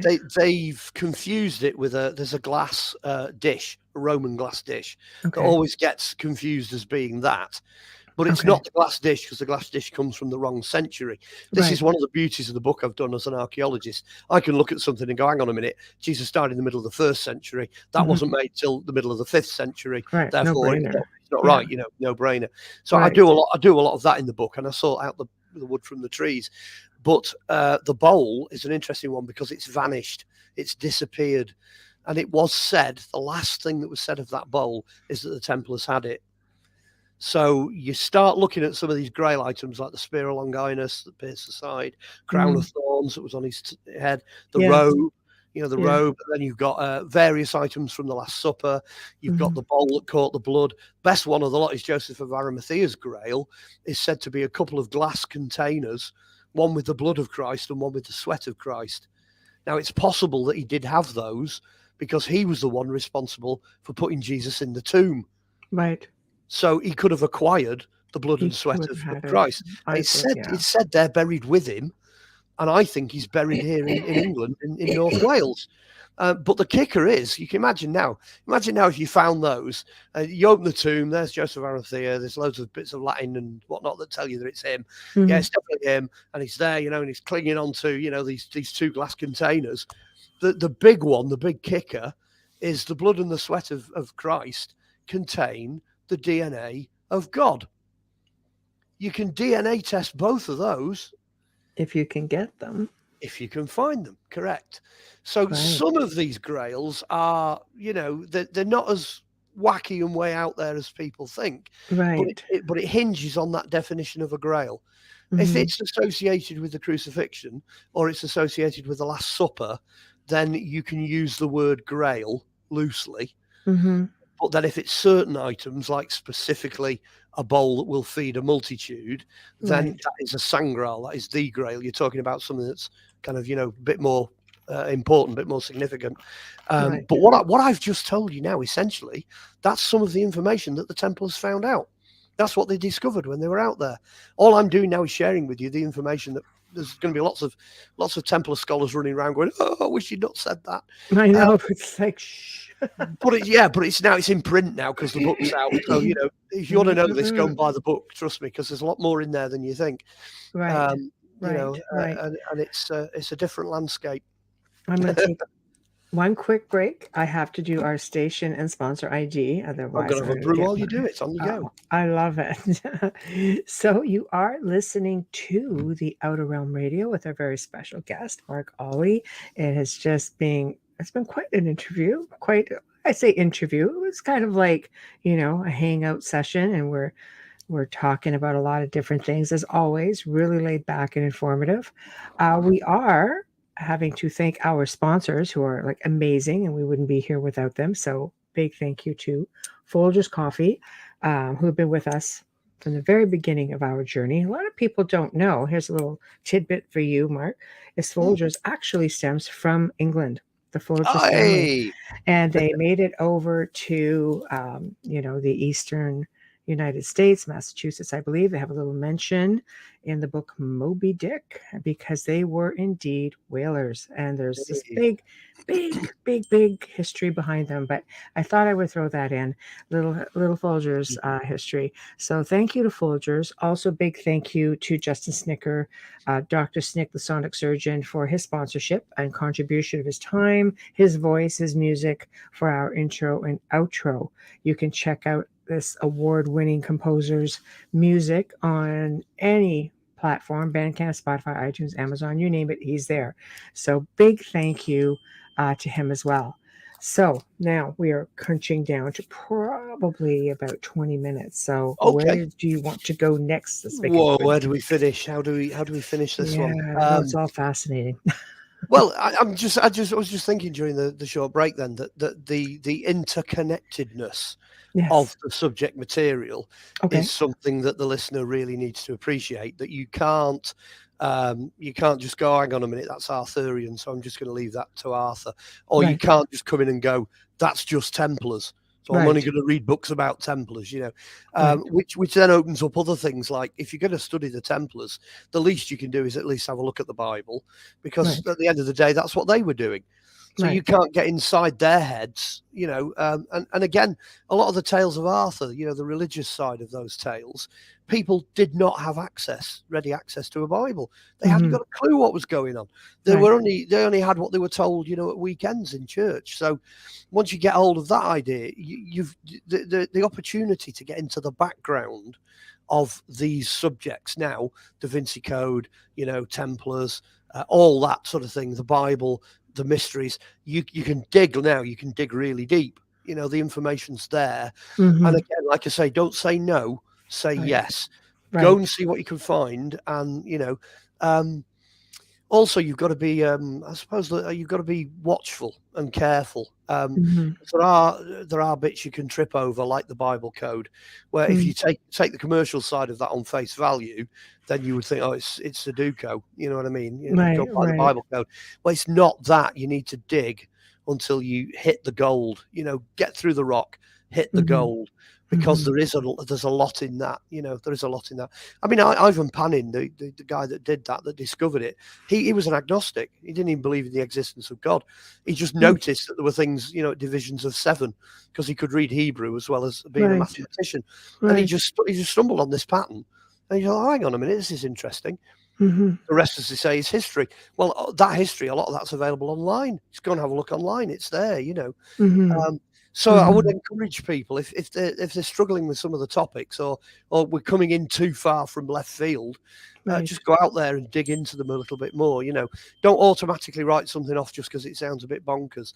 Go and dig it and see what you can find. Right.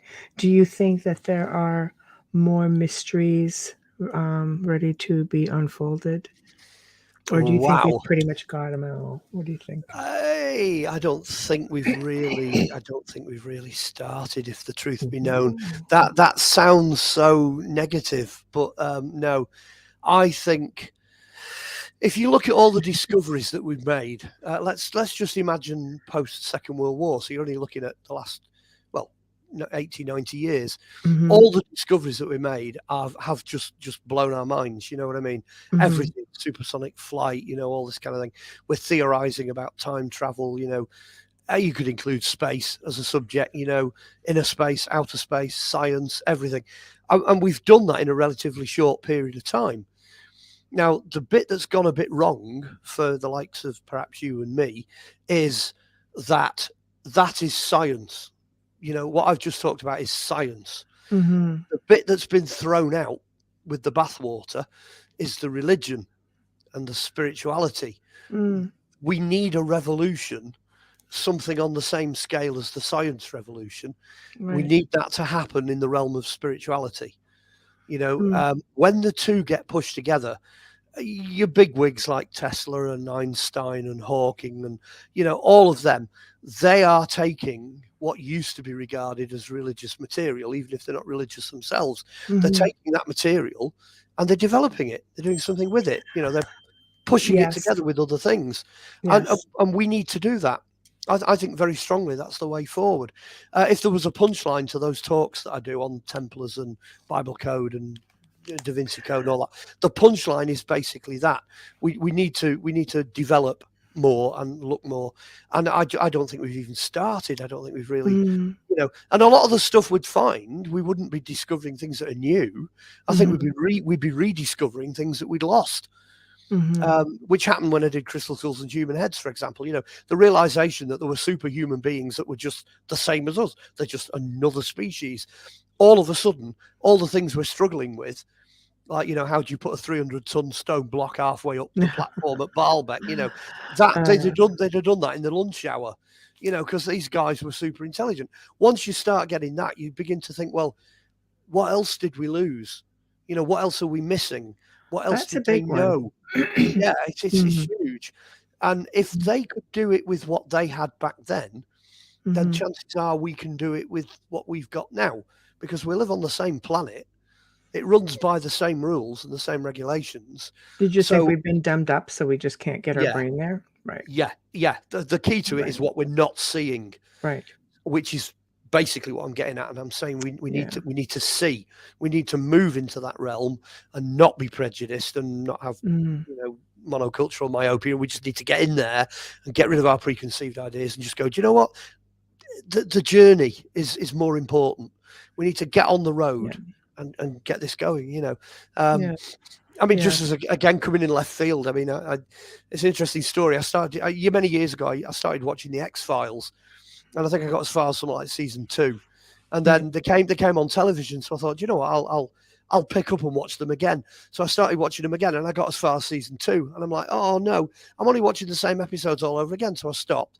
Then I got them on video. I'm like, yes, I've got them now. They belong to me. And I only got as far as season 6, and the video player broke. So very recently, somebody found me the full box set, you know, second hand, all the way up to season 9, plus both the movies. So I'm like, I'm going to sit down and I'm going to watch these. So I started at season 6, and I'm watching these different episodes, and I'm thinking, we've lost this. We've lost the sense of wonder.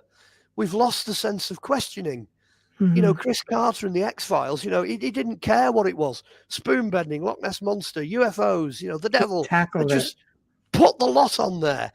Yeah. And now, since we're out of the 1990s, culturally, that's had an enormous effect. A fantastic effect, because it's owned people up. You and I might not even be here had people not realised that these subjects that we do are as important as that, you know. It's true. So again, it's coming back round. It's in circles. It's going back round to the same thing again. It's the necessity of human beings to really take hold of some of these subjects and tackle them. You know, tackle them head on. Don't be scared to, you know, don't dodge away from them. Say yes rather than no. You know, that's you could call this talk's going to be called that, isn't it? Say yes rather than no. But you have to qualify what subject. Well, we have to really also wonder. It's like, even though we're coming along this evolutionary wheel of wanting to know about things, like I said, the creator question is coming up a lot. So that's just one example.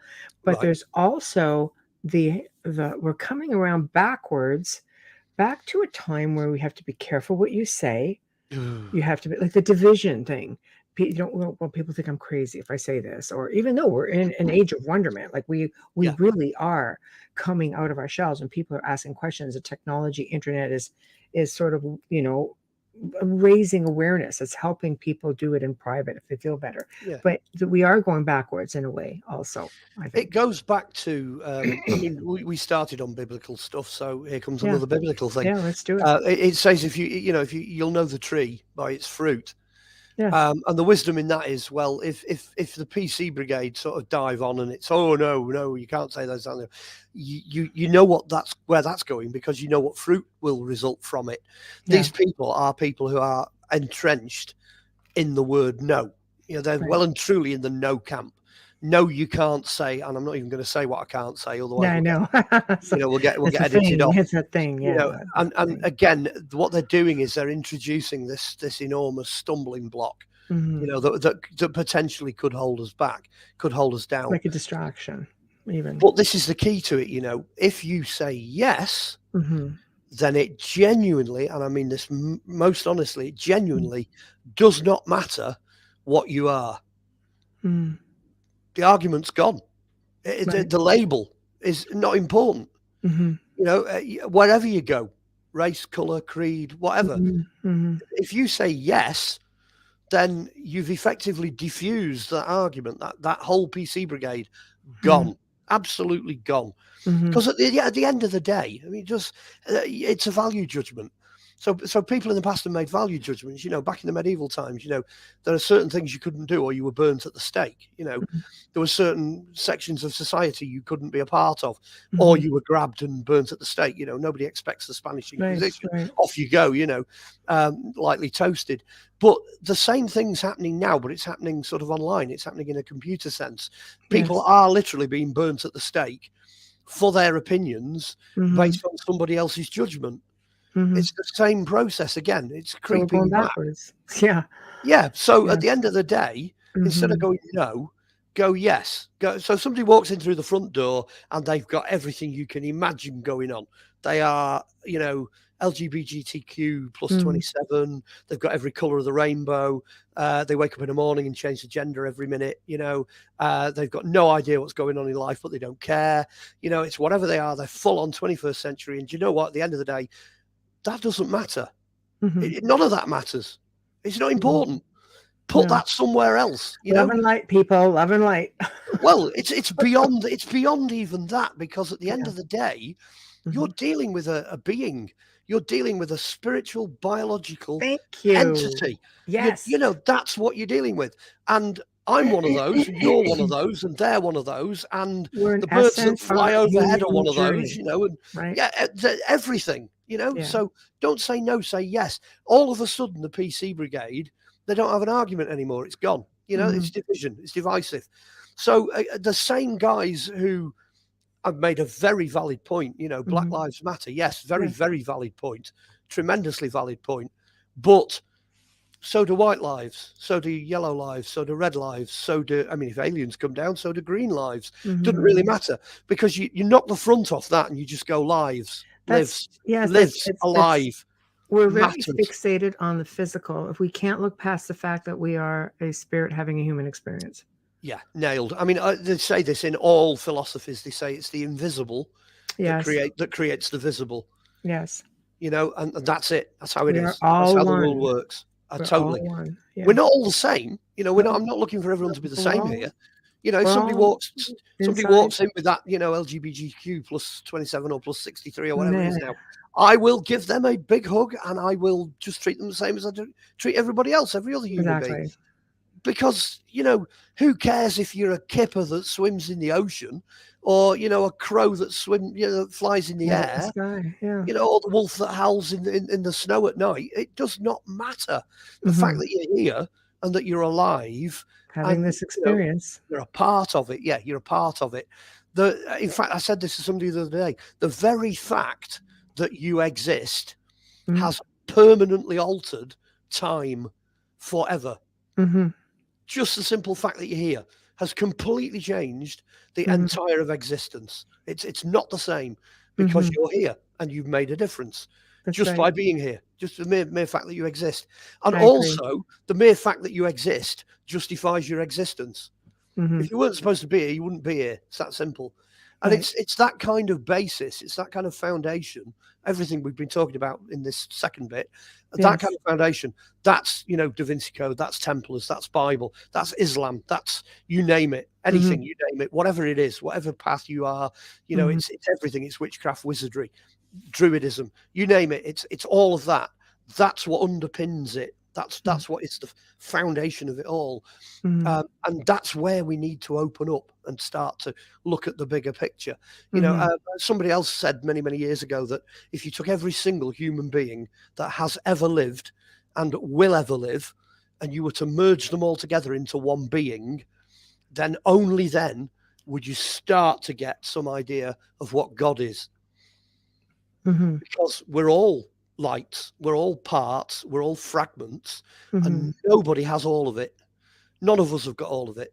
It's Mm-hmm. impossible. We can't be all of it, but we still have to respect the other bits, because the person you're sat next to on the train or in the aeroplane or on the bus or whatever might have a really crucial bit Mm-hmm. that you don't have. That's right. You know, and it's only by breaking down the barriers and talking to these people that right. you suddenly realize that, yeah, you know, we're all parts of a bigger, much bigger thing that's going on, whatever you want to call it, Gaia, Earth, the planet, you know. It's a journey. Well, there's that as well. Journey. Yeah, there's that as well. All walks of life. I know it's fascinating, but we've really got into it now, because we're talking about literally the foundational mechanisms of how the planet operates.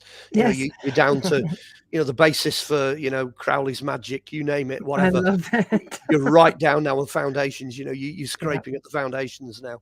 I know, but that's what we do, you and I. Hey, why not? Why not? I like it. I like it. Okay. So someone's going to come back in about 100 years' time, you know, on the internet, and they're going to rescue this from some old device, and they're going to go, "Wow, that's where it started." I know. Oh yeah, dude's got it going on. Yeah. Wow. I know. Oh my gosh, give me the Grail. I need another. Need a little sip of something. Well, we're nearing the end of the show, so I would like you to take your book again. I would like you to promote it. Where can they get it? What do you have coming up? All of that fun stuff. Right. Okay. Here we go. Well, let's start with the easy one. Here we go. You can see it in the light. That's dead easy. If you want that, go on Amazon. It's dead simple. Just, you know, type my name in. You'll get probably half a dozen or so books. That's now one of them. That's the key to it all, really. You don't need the big silly name at the top. Let me just show you the big silly name. At the top, it says Polychronicon. You don't need to be able to spell that. You know, it's, you know, Merlin, Joseph, and Arthur, and my name, Mark Olly, and you'll get to it. You know, it's a very distinctive picture as well. Guess what? You've got Merlin, you've got Joseph, and you've got Arthur, and that's pretty damn close to what they really look like. So it's worth dashing out and buying that. So buy that as a Christmas present.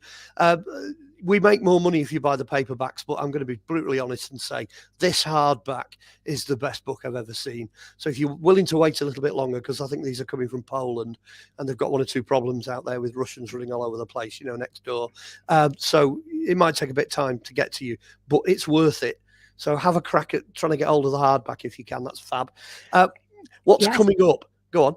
I would say, and for those of you guys who are watching this and who are getting the book and are reading it, Mark was going to be coming back on. Let me get you a date, because then, you know, you can get some like questions ready that we can get ready to ask. Do, yeah.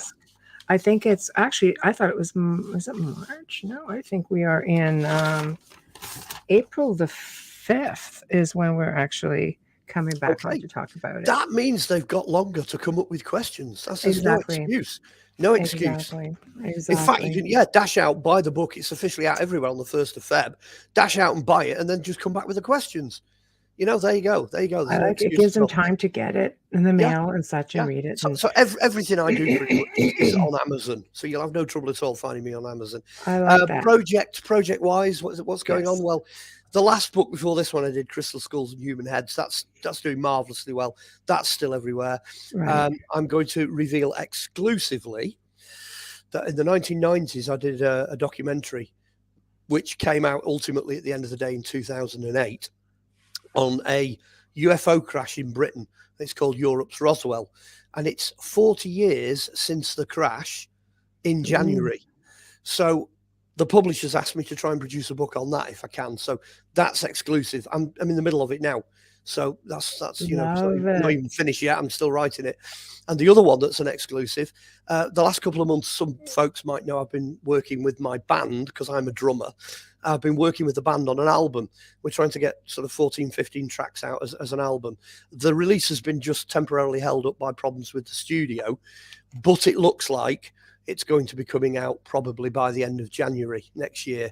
So the band's called Copperworm, Copperworm, all one, Copperworm. The Copperworm is the spiral on a still, you know, one of these distilling moonshine things. Yeah, you guys know all about that. Over here, people don't. Yeah. But anyway, that's us. So we're distilling all of that we know as musicians down. We're only a 3-piece, but it's already been compared favourably to records like Led Zeppelin 1. So it's got something about it. It's worth, chasing. So those are the things I'm working on at the moment, and I'm going to take a week or so off over Christmas. Right. People can normally find me on Facebook. That's my main, thing. So if you want to get me, use Messenger. Go onto Facebook, friend me and all that. I'll accept you. Go onto Messenger and you can talk to me. But at the moment, I've decided I'm taking a holiday off Facebook till January because I've got far too much other stuff to do. So when I come back in January, it's going to be, hey, I'll tell you what I've done and what's out, and going to be a load of stuff coming out then. So don't worry too much. If you can't get me straight away, don't worry about it. I love it. Yeah. I love it. Well, thank you so much for joining me again. It's always so much fun, and we have so much information out, and I'm just destroying my I was just going to say your stage set's developing because you've got a chainmail suit next to you there. I'd hate to see you knock all that over. That'd just be a disaster. It can happen. It can happen, man. It's been that kind of a week. Yeah, the worst I get is the cat running across the back. I know, we haven't seen the cat today. So, he's down there. He's asleep on the floor. It's his birthday today because it's the solstice. 21st. He's 11. He's 11 years old today. How fantastic is that? Happy birthday on the solstice. I love it. Well, I hope you have a really great Christmas, you and your family, and you have some much deserved time off. And we will regroup, I guess, again in the first quarter of the year. And yeah, totally. And if I have an opening, maybe we'll just squeeze you in a little earlier for that. Well, yeah, you know what I'm like. If you get any cancellations in, February, March, or get whatever, the book out a little just earlier. give us a shout and drop me an email. I will, darling. Okay. Thank you very much. Thank you.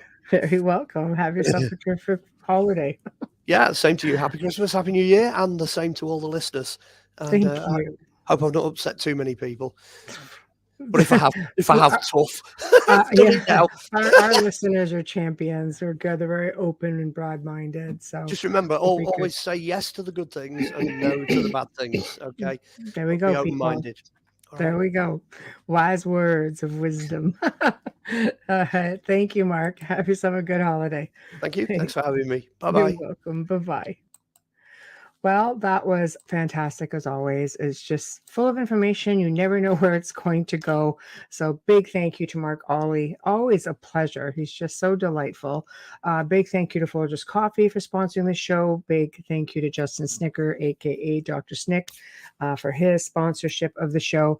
Whichever platform you guys are listening to, please like us, follow us, subscribe to us. We appreciate you very much for doing that. It just helps us all grow and stay in contact as well. If you'd like to be a guest on the show, or you'd like a specific guest on the show or a topic, please just email us at theouterrealmcontact@gmail.com, theouterrealmcontact@gmail.com, or find us at The Outer Realm with Michelle Droche and Emil Pisano on Facebook, and just click the email button, and that will come right to us. Tomorrow night is going to be a lot of fun because we have sort of a roundtable, Christmas talk, ancient folklore and ancient traditions, things like that. And my guest co-host will be Joe Montaldo, as Amelia will be off the air for family thing going on. That's up to her to talk about. And I'm sure she will on her social media for all who follow. But Joe will be kicking in, and it was going to be a lot of fun. It'll be a little bit of the Gray Zone show that we do. So always a lot of fun.